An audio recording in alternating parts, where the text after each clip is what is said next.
BL संतोष की मौजूदगी में बीजेपी की कार्यशाला। बीजेपी के राष्ट्रीय महामंत्री हैं बीएल संतोष। सीएम पुष्कर सिंह धामी भी होंगे शामिल।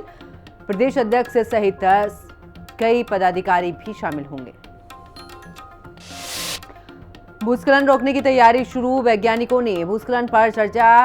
ग्लेशियर झीलों में भी सेंसर लगेंगे। मुख्य सचिव ने सुरक्षा योजना बनाई। भूस्खलन की सूचना देने वाला सिस्टम बनेगा।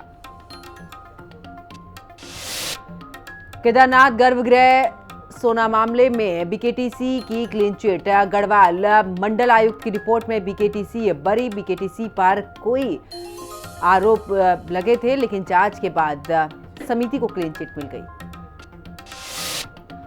उत्तराखंड में आई आपदा से भारी नुकसान। टिहरी डीएम ने प्रभावित इलाकों का किया दौरा। टिहरी डीएम ने अधिकारियों को सख्त निर्देश दिए। नमस्कार, हिंदी खबर देख रहे हैं आप। मैं हूं आपके साथ पंकज यादव। शुरुआत करते इस वक्त की बड़ी खबर के साथ। तो देहरादून में बीजेपी की बड़ी बैठक। आपको बता दें कि बीएल संतोष की मौजूदगी में बीजेपी की कार्यशाला। बीजेपी के राष्ट्रीय महामंत्री बीएल संतोष और सीएम पुष्कर सिंह धामी भी यहां पर मौजूद रहेंगे। प्रदेश अध्यक्ष सहित समस्त पदाधिकारी भी शामिल होंगे। 2027 में मिशन हैट्रिक को लेकर होगी चर्चा। तो बड़ी खबर आपको बता रहे हैं, जहां पर सीएम पुष्कर सिंह धामी भी शामिल होंगे, साथ ही प्रदेश अध्यक्ष सहित समस्त पदाधिकारी भी मौजूद रहेंगे।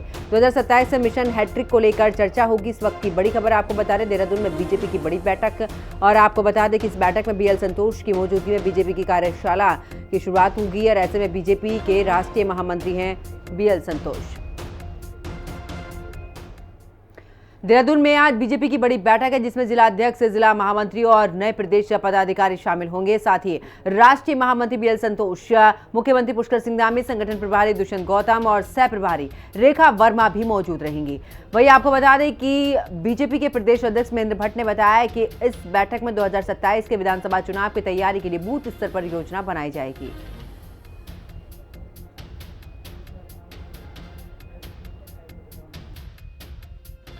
हमारी प्रांतीय परिषद की बैठक है, उसमें हमारे जिला अध्यक्ष, जिला महामंत्री और हमारे प्रदेश की जो अभी नई नियुक्त टीम बनी है, हम लोग बैठने वाले हैं। हमारे राष्ट्रीय महामंत्री संगठन बीएल संतोष इस बैठक में रहेंगे, मुख्यमंत्री की बैठक में रहेंगे, हमारे प्रभारी दुष्यंत गौतम जी, सह प्रभारी रेखा वर्मा जी उस कार्यक्रम में रहेंगी।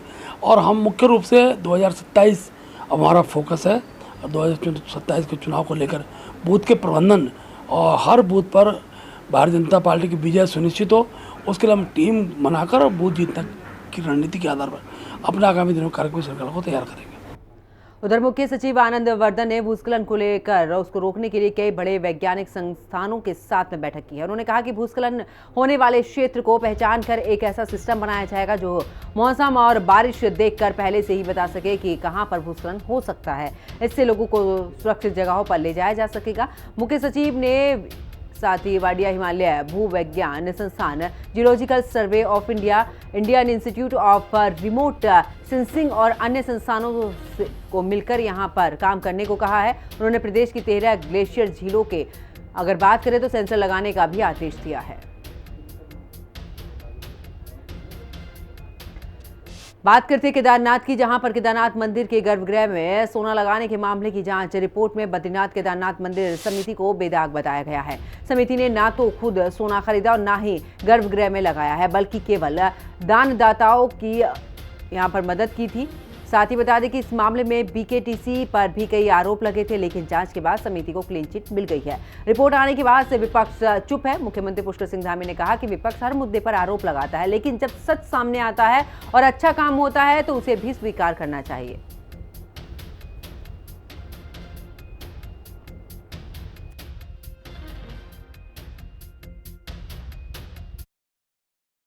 देखिए, जब वो हर मुद्दे पर जो है आरोप लगाते हैं और जब कुछ नहीं मिलता है तो उनको तब भी कहना चाहिए कि नहीं, अच्छा काम हुआ है और इसमें जो है पारदर्शिता के साथ काम हुआ है और जांच में सब सही पाया गया है। तो थोड़ा उन लोगों को भी कहना चाहिए, हम तो पहले ही कह रहे थे। जी सर, ठीक है सर।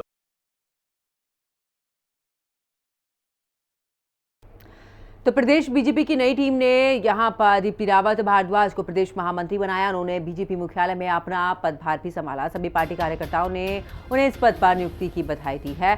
दीप्ति रावत ने कहा कि ये पद उनके लिए बहुत बड़ी जिम्मेदारी है। वो पार्टी के काम को अच्छे से करने की पूरी कोशिश करेंगी, खास करके अगर बात प्रदेश की सभी महिलाओं को बीजेपी में जोड़ने का काम करेंगे। उन्होंने कहा कि इससे पार्टी 2027 के चुनाव में अच्छी जीत हासिल करेगी। मैं कहूँगी कि उपलब्धि के रूप में नहीं, इसको तो हम जिम्मेदारी के रूप में लेते हैं। जब पार्टी का कोई ऐसा दायित्व मिलता है तो आपको दायित्व निभाना पड़ता है, और उपलब्धि तब होगी जब हम उत्तराखंड की महिलाओं को 100% मैं कहूँगी महिलाओं को, जिसको हम आधी आबादी कहेंगे, उस आधी आबादी को भारतीय जनता पार्टी से जोड़ पाएंगे। भारतीय जनता पार्टी को 2027 में फिर से अच्छे नंबर से विजयी बना पाएंगे। मुझे लगता है वो हमारी उपलब्धि होगी, और अभी तो इसको एक कार्य मिला है और वो कार्य अच्छे से करना है हमें, बस वही।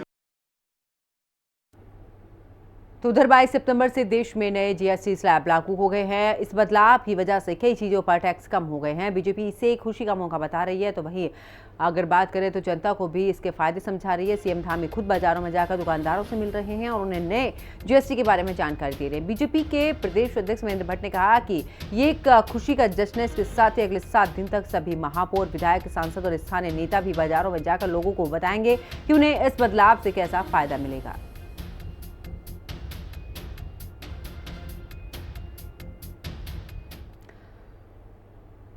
तो उत्तराखंड पुलिस को UKSSC की स्नातक स्तर की परीक्षा के पेपर लीक मामले में बड़ी कामयाबी हाथ लगी है। पुलिस ने आरोपी खालिद को गिरफ्तार किया है।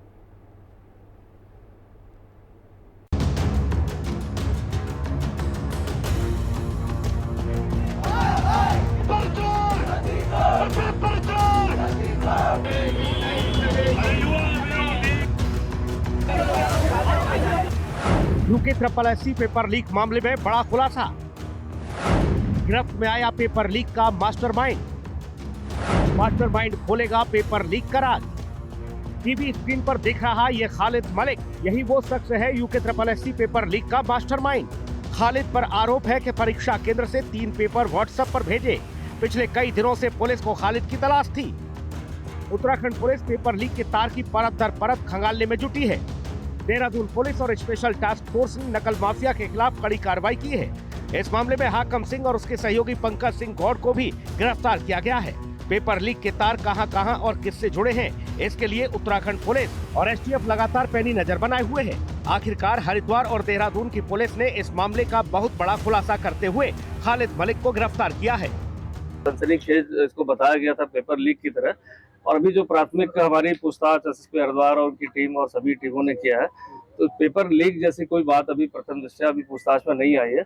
ये एक इंडिविजुअल कंडक्ट था, और जिसके पीछे अभी जो पूछताछ मिली है, कहीं ना कहीं एक कॉन्स्पिरेसी एंगल का भी लगता है कि कुछ था इसमें। तो बेसिकली अब विस्तृत पूछताछ के बाद ही इसमें स्टेटमेंट दिया जाना उचित होगा। लेकिन अभी जो है, क्योंकि इसको अभी हिरासत में ले लिया गया है, क्योंकि इस केस का हमारे वांटेड भी था, प्लस सबसे महत्वपूर्ण बात ये थी, ये जानना बहुत जरूरी था कि क्या कोई सुनियोजित तरीके से कोई षड्यंत्र था कि नहीं था। दूसरी चीज थी, क्या कोई ऑर्गेनाइज गैंग तो नहीं कि पेपर लीक के माध्यम था। तो ये स्पष्ट करना चाहूंगा कि कोई ऑर्गेनाइज इसमें गैंग नहीं था, और ये मात्र एक इंडिविजुअल या कुछ लोग के बीच में मिलकर मुझे लगता है कि ये काम किया गया था। अभी जो पूछताछ में निकला, चूंकि अभी बहुत अर्ली बताना कुछ भी है, बट हम दोनों एंगल पे इसमें जांच कर रहे हैं। एक कॉन्स्पिरेसी एंगल पे कर रहे हैं, और दूसरा ये है कि किस तरह से इसने पेपर को 12 क्वेश्चन आउट किए थे। तो काफी सारी जानकारी मिल गई, बट चूंकि अभी इन्वेस्टिगेशन ऑन है, अभी पूछताछ जारी है, तो उस पर विस्तृत जानकारी बाद में दे पाएंगे। हरिद्वार पुलिस और देहरादून पुलिस के संयुक्त प्रयास से अभियुक्त खालिद को भी हिरासत में लिया गया है। इससे पूछताछ की जा रही है। जो भी आगे इसमें साक्ष्य आएंगे, जिस भी तरीके से विवेचना में जो आवश्यक साक्ष्यों की हमें आवश्यकता होगी, उसी के अनुरूप आगे की विवेचना चलेगी। इसको अभी देहरादून पुलिस को हस्तांतरित किया जा रहा है, ताकि आगे की जो कार्रवाई है वो देहरादून में ही की जा सके, क्योंकि अभियोग देहरादून में कायम है। तो देहरादून पुलिस अभी इसको यहाँ से देहरादून लेके जा रही है। लेकिन 1.5 घंटे तक पुलिस पूछताछ करती रही, आप भी रहे और देहरादून SSP भी रहे, कुछ निकल कर आया? कुछ देखिए, काफ़ी चीज़ें मिली हैं, काफ़ी चीज़ें अभी द्वारा बताई गई हैं, कुछ चीज़ें और वेरीफाई की जानी है। तो आगे की कार्रवाई भी इस पर जारी है, क्योंकि अभी विवेचना अग्रिम स्तर पर चल रही है। इससे बड़े स्तर पर किसी भी तरीके से कोई इस पर कोई स्पष्टीकरण दिया जाना भी संभव नहीं है।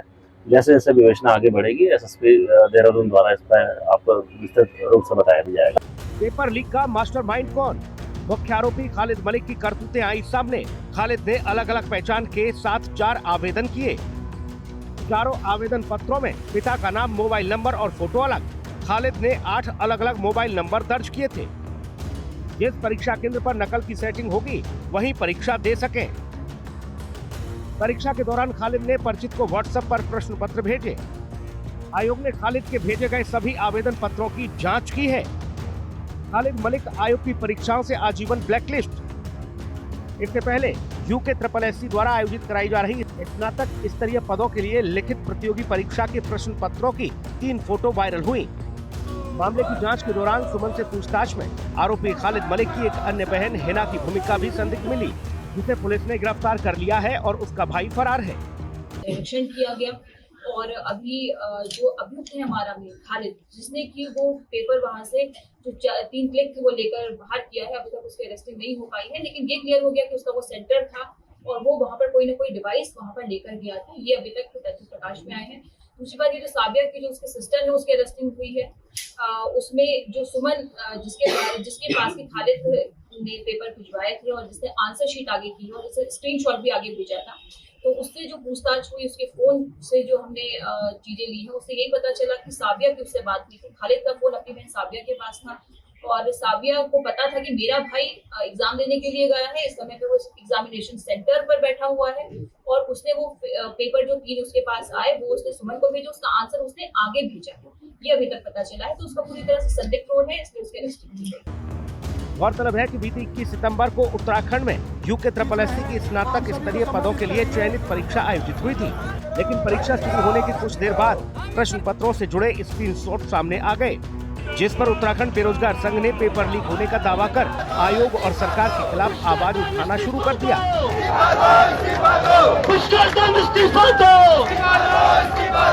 मामला प्रकाश में आने के बाद उत्तराखंड पुलिस ने त्वरित कार्रवाई करते हुए इस मामले में बड़ा खुलासा किया है। ब्यूरो रिपोर्ट, हिंदी खबर। तो पेपर लीक मामले में मुख्य आरोपी खालिद को भले ही गिरफ्तार कर लिया गया है, लेकिन सियासत है कि थमने का नाम नहीं ले रही। उत्तराखंड में युवाओं को लेकर जिस तरीके से अब ये बात कही जा रही है कि युवाओं के भविष्य को दांव पर लगा दिया गया है, Uttarakhand subordinate service selection commission यानी कि UKSSC पेपर लीक मामले में न सिर्फ भर्ती प्रक्रिया की साख पर सवाल खड़े किए हैं, बल्कि नकल विरोधी कानून की असलियत भी सामने रखती है। विपक्ष सरकार पर हमलावर है तो वहीं बेरोजगार सड़कों पर है और अब खुद बीजेपी के सांसद और पूर्व मुख्यमंत्री त्रिवेंद्र सिंह रावत भी सवाल उठा रहे हैं। त्रिवेंद्र सिंह रावत ने इस पर चिंता जताते हुए कहा है कि दोषियों की पहचान कर उन पर सख्त कार्रवाई की बात भी उनकी तरफ से कही गई है। फिलहाल अब इस पूरे मामले को लेकर फिलहाल उत्तराखंड में राजनीति गरमाई हुई है। इस रिपोर्ट में देखिए। UKSSC पेपर लीक कांड पर बोले त्रिवेंद्र रावत, धामी के सख्त कानून से क्यों न रुका दुस्साहस। कांग्रेस का वार, बीजेपी नेता भी माने कानून फेल, तो मामले की CBI जांच क्यों नहीं। उत्तराखंड अधीनस्थ सेवा चयन आयोग यानी UKSSC एक बार फिर विवादों में है। पेपर लीक होने की खबरों ने फिर से बेरोजगार युवाओं के बीच गुस्सा भर दिया। नकल विरोधी कानून के बावजूद पेपर लीक होना इस बात का संकेत देता है कि सिस्टम में कहीं न कहीं बड़ी चूक हुई है। पूर्व मुख्यमंत्री और बीजेपी सांसद त्रिवेंद्र सिंह रावत ने साफ कहा है कि अगर पेपर कमरे से बाहर गया तो कैसे, इसके लिए कौन जिम्मेदार है। उन्होंने कहा कि इन तमाम सवालों के जवाब के लिए दोषियों की पहचान करके उन पर सख्त कार्रवाई होनी चाहिए। हमारी फोर्स ने तत्काल कार्रवाई की और तमाम लोगों से, कुछ लोगों को गिरफ्तार भी किया है, कुछ लोगों से पूछताछ भी की है। मैं यही चाहूँगा कि उसके तह तक पहुँचे पुलिस, आखिर इनके हौसले इतने बुलंद क्यों हैं कि इतना सख्त कानून यहाँ पर बना है, उसके बाद भी अगर कोई हिम्मत करता है या दुस्साहस करता है तो उस पर तह पर जाकर के उनके लिए कोई स्थायी इलाज होना चाहिए। जहाँ एक तरफ बेरोजगार युवा सड़कों पर है तो वहीं कांग्रेस को भी बीजेपी सरकार को घेरने का नया मुद्दा मिल गया। पेपर लीक को लेकर कांग्रेस लगातार सरकार पर हमलावर है और त्रिवेंद्र सिंह रावत के बयान ने इसे और हवा दे दी है। कांग्रेस का कहना है कि बीजेपी सांसद खुद मान रहे हैं कि नकल विरोधी कानून प्रभावी नहीं, इसलिए इस मामले की CBI जांच होनी चाहिए, तभी सारी सच्चाई सामने आ पाएगी। ये पार्टी के सांसद हों, सबको मालूम है त्रिवेंद्र सिंह रावत कहीं आसमान से तो टपके नहीं है, इसी जमीन के हैं, जनता के बीच से आए हैं, विधायक रहे हैं, मिनिस्टर रहे हैं, चीफ मिनिस्टर रहे हैं, सांसद हैं, उनको मालूम नहीं है? हाकम सिंह के बारे में त्रिवेंद्र सिंह रावत जी से ज़्यादा कौन जानता होगा? सबसे बड़ा नकल माफिया सरगना हाकम सिंह, उसको कौन नहीं जानता? बीजेपी के लोग तो बहुत अच्छी तरह जानते हैं। उसका क्या रिश्ता है बीजेपी से, सब लोग जानते हैं। पूरे प्रदेश के अंदर इस समय नकल माफिया को भारतीय जनता पार्टी के नेताओं का, सरकार का संरक्षण प्राप्त है और ये केवल नौटंकी हो रही है। गिरफ्तार कर लिया एक दिन पहले, सबको मालूम था पेपर लीक हो चुका है और ये पेपर केवल जयमर्ग की वजह से लीक नहीं हुआ, पेपर लीक होने का बहुत बड़ा षड्यंत्र है और मैं समझता हूँ इसमें कहीं ना कहीं सत्ताधारी दल के लोग शामिल हैं। ये मामला अब केवल पेपर लीक तक सीमित नहीं रहा, बल्कि एक राजनीतिक, सामाजिक और प्रशासनिक संकट बन चुका है। त्रिवेंद्र रावत जैसे वरिष्ठ नेता का बयान इस बात का संकेत है कि सरकार के भीतर भी अब इस मामले को लेकर चिंता और असंतोष बढ़ रहा है। सीबीआई जांच की मांग अगर और तेज होती है तो सरकार के लिए दबाव और बढ़ सकता है। इस पूरे विवाद ने सरकार, आयोग और पुलिस सिस्टम की साख पर बड़ा सवाल खड़ा कर दिया है। देहरादून से संवाददाता दीपिका भंडारी और शुभांगी भट्ट के साथ ब्यूरो रिपोर्ट, हिंदी खबर।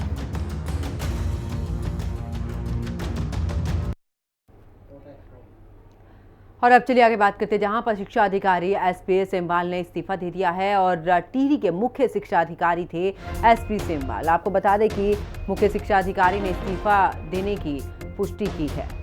तो शिक्षा अधिकारी एसपी सेमवाल ने फिलहाल इस्तीफा दे दिया है। टिहरी के मुख्य शिक्षा अधिकारी हैं और मुख्य शिक्षा अधिकारी ने इस्तीफा देने की पुष्टि की है।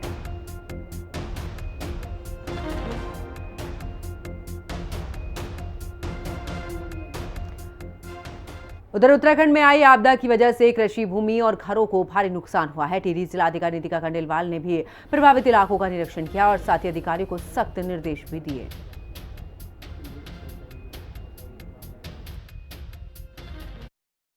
आपदा के बाद धीरे धीरे जिंदगी पटरी पे कैसे आए, किस तरह से आवागमन हो, इसको लेकर जिलाधिकारी स्वयं निरीक्षण कर रहे हैं। आज भी वो राष्ट्रीय राजमार्ग NH 94 में जा रहे हैं। अधिकारियों को दल बल के साथ जाएंगे क्योंकि राष्ट्रीय जो राजमार्ग है, चारधाम यात्रा वाला मार्ग जुड़ा हुआ है, उत्तरकाशी, गंगोत्री, यमुनोत्री से भी जुड़ा हुआ है। वो महत्वपूर्ण मार्ग है क्योंकि इससे पहले जो है चारधाम यात्रा मार्ग खोल दिए गए हैं। जिंदगी जो है पटरी पे लौट रही है मैडम। और पर्यटन की अगर हम बात करें तो किस तरह से पर्यटन बढ़ेगा उसको लेकर? जैसा कि आप लोग सब विदित हैं कि आपदा काफ़ी इस बार आई है और माननीय मुख्यमंत्री जी के बहुत सख्त निर्देश थे। पहला कि हमारी जो भी, जैसे आपने बोला, लाइफलाइन है हमारी चारधाम को, जो हमारे यहाँ पे हाईवे जाते हैं, बद्रीनाथ का हाईवे टिहरी से होते हुए जाता है, गंगोत्री का हाईवे टिहरी से होते हुए जाता है, वो दोनों अभी सुचारू हैं, चल रहे हैं, टीम डिप्लॉयड है। हम लोग लगातार BRO और NH के टच में रहते हैं ताकि कहीं भी कभी भी ब्लॉकेज हो तो हम उसको 30 मिनट में खोल दें। अभी क्योंकि मौसम ठीक हो गया है तो मुझे लगता है कि मार्ग सुचारू रहेंगे और इसमें कोई व्यवधान नहीं आएगा।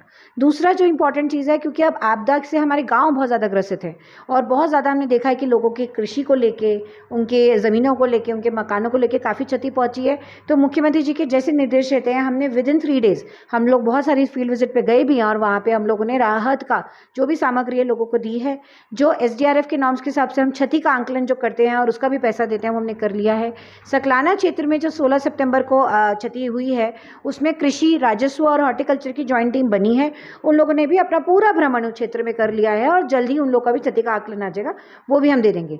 साथ ही साथ अब जो एक पोस्ट डिजास्टर नीड असेसमेंट के लिए जो भारत सरकार की टीम आ रही है, जो राज्य सरकार के साथ आएगी, उसके लिए भी हमारी लगातार तैयारियां हैं। मुझे लगता है इसमें थोड़ा समय लगेगा क्योंकि अगर मैं बात करूं तो अभी भी हमारे कुछ बहुत दूरस्थ गांव की कुछ सड़कें हैं। जैसे अगर मैं कुंड की बात करूं तो उसकी सड़कें जो हैं वो बिल्कुल ही वॉश्ड आउट है। उन लोगों को हमने राहत सामग्री थ्रू हेली सर्विस भी पहुंचाया है।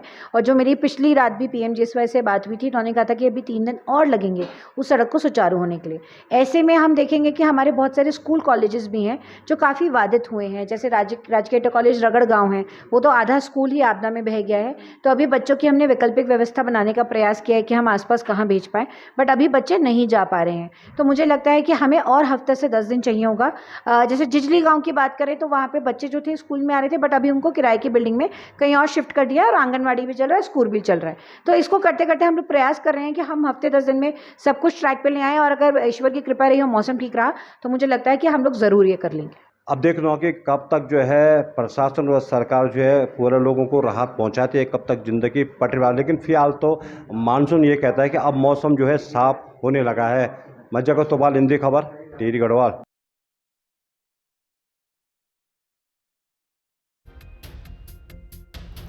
चलिए आगे बात करते हैं। कमरा नंबर 9 को लेकर कई सवाल उठ रहे हैं। पुलिस ने बताया कि 18 में से 15 कमरों में जैमर था, लेकिन 3 कमरों में जैमर नहीं था।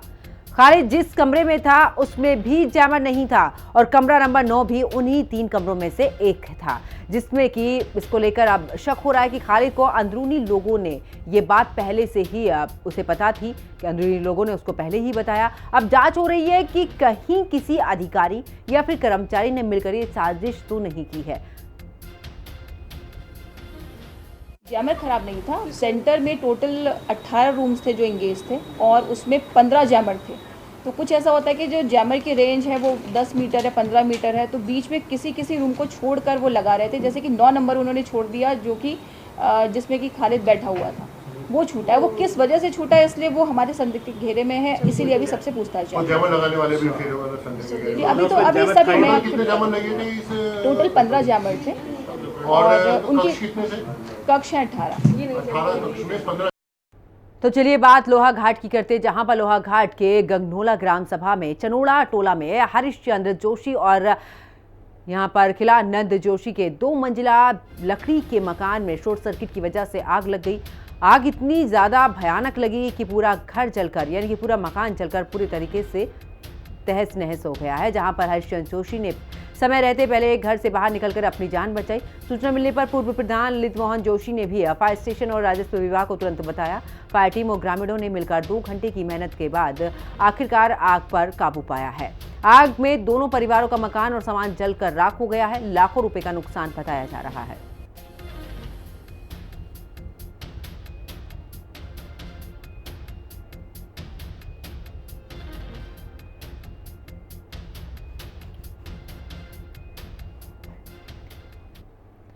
और अब बात दिनेशपुर की करते हैं। दिनेशपुर में प्रभु श्री राम की बारात बड़ी ही धूमधाम से नेताजी सुभाष चंद्र बोस चौराहे से सुंदरपुर रोड तक निकाली गई है। बारात में इलाके के कई प्रमुख लोग शामिल हुए हैं और सबने खूब डांस भी किया है। ITI ग्राउंड में रामलीला का मंच शुरू हुआ, जिसमें लोग बड़ी संख्या में शामिल हुए। कई सालों से नवरात्रि के समय रामलीला, दुर्गा पूजा, जागरण जैसे धार्मिक त्योहार यहाँ पर मनाए जा रहे हैं। दिनेशपुर के लोग मिलकर इन त्योहारों को बहुत ही श्रद्धा और खुशी के साथ मनाते हैं। आज जो राम बारात निकल रही है, इसकी बधाई देता हूँ।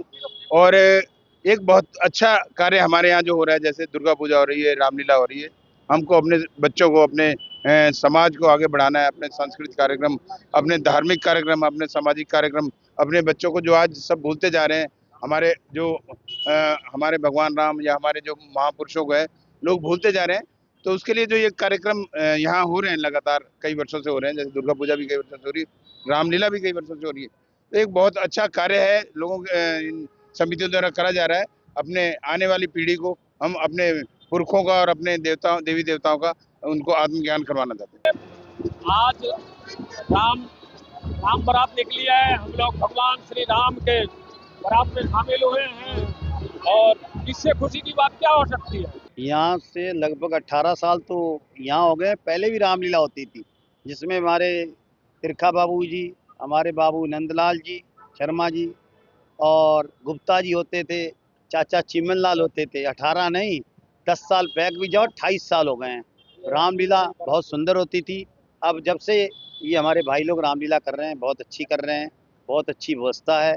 आज उन्होंने राम यात्रा निकाली है, भव्य राम यात्रा निकाली है। श्री राम की भव्य बारात निकल रही है और भव्य स्वागत हो रहा है। मैं दिनेशपुर रामलीला कमेटी को बहुत बहुत बधाई देता हूँ। रामचंद्र जी की बारात निकली है, हम सब लोग इसमें शामिल हैं। का माहौल है, भगवान श्री राम की बारात में हम लोग सब पहुँच करके जाएंगे और भगवान राम जी के चरणों में हमारा कोटि कोटि प्रणाम और सभी को शुभकामनाएं। और इस बुलेटिन में फिलहाल इतना ही। आप देखते रहिए हिंदी खबर।